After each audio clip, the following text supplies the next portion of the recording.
पाणीपुरीवाला. सोलापूर नावाच्या गावात गंगाधर नावाचा पाणीपुरी विकणारा राहत होता. तो एका स्टँडवर पाणीपुरी विकायचा.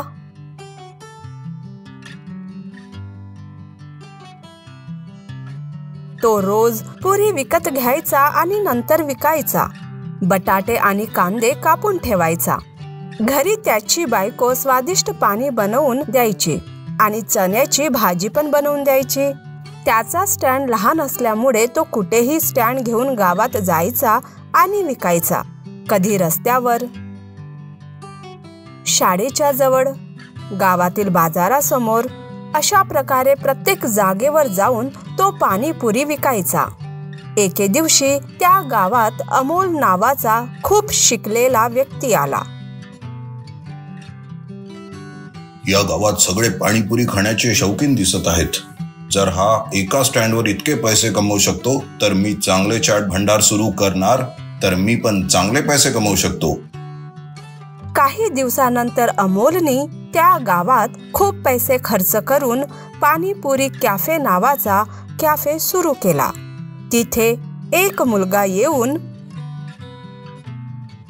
पाणीपुरी पाहिजे. अमोलने एका प्लेटमध्ये 10 पाणीपुरी, कटोरीमध्ये पाणी, सोबतच मटर, बटाटे आणि कांदे आणून ठेवले. अरे, हे काय आहे? आता मीच या सगळ्यांना मिसळून खाऊ का? होय, शहरामध्ये बार्बिक्यू रेस्टॉरंटमध्ये कधी नाही गेलास का?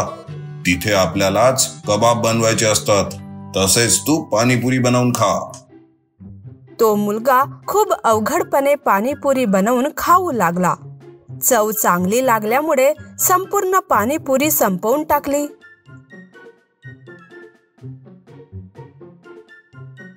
अमोलने त्याच्या समोर बिल ठेवले. मुलगा तो पाऊच उघडून बिल बघू लागला. हे काय काका, 5 पाणीपुरी 30 रुपयामध्ये?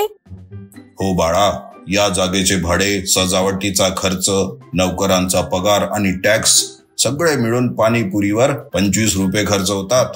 मला तर फक्त 5 रुपयाचा नफा होतो. काही दिवस गावकरी नवीन कॅफे असल्यामुळे किंमत जरी जास्त असली तरी ते पाणीपुरी खाण्यासाठी तिथेच जायचे. या सगळ्याचा गंगाधरच्या धंद्यावर परिणाम होऊ लागला. अरे, आपल्या धंद्यामध्ये सुद्धा कॉर्पोरेटवाले आले आहेत. आता मला मोलमजुरी करूनच जीवन जगावे लागणार.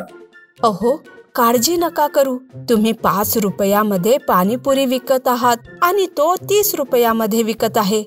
मी काही जास्त बोलत नाही आहे, पण आपलीच पाणीपुरी जास्त चवदार आहे. अशा प्रकारे अमोलचा कॅफे व्यवस्थित सुरू होता. एकदा तिथे मुले येऊन प्लेटमध्ये पाणीपुरी बघून आपल्या आईबाबांना, अरे, हे काय आहे? आम्ही का बरं सगळे मिसळून खायचे? गंगाधर काका तर सगळे मिसळून देतात. कितीही झाले तरी खातच राहावे असे वाटत असते. याचे परिणाम असे झाले की गावकरी पाणीपुरी खाण्यासाठी गंगाधरकडे येऊ लागले. अमोलच्या कॅफेमध्ये लोकांचे येणे बंद झाले. त्यामुळे अमोलला तोटा होऊ लागला.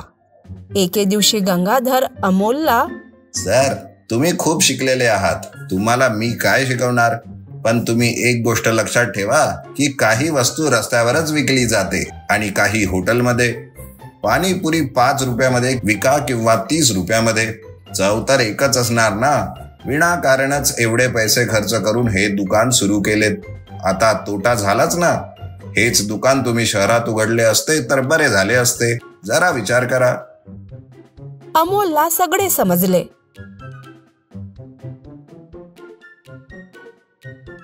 त्वरित स्वतःचे कॅफे बंद करून तो शहरात गेला.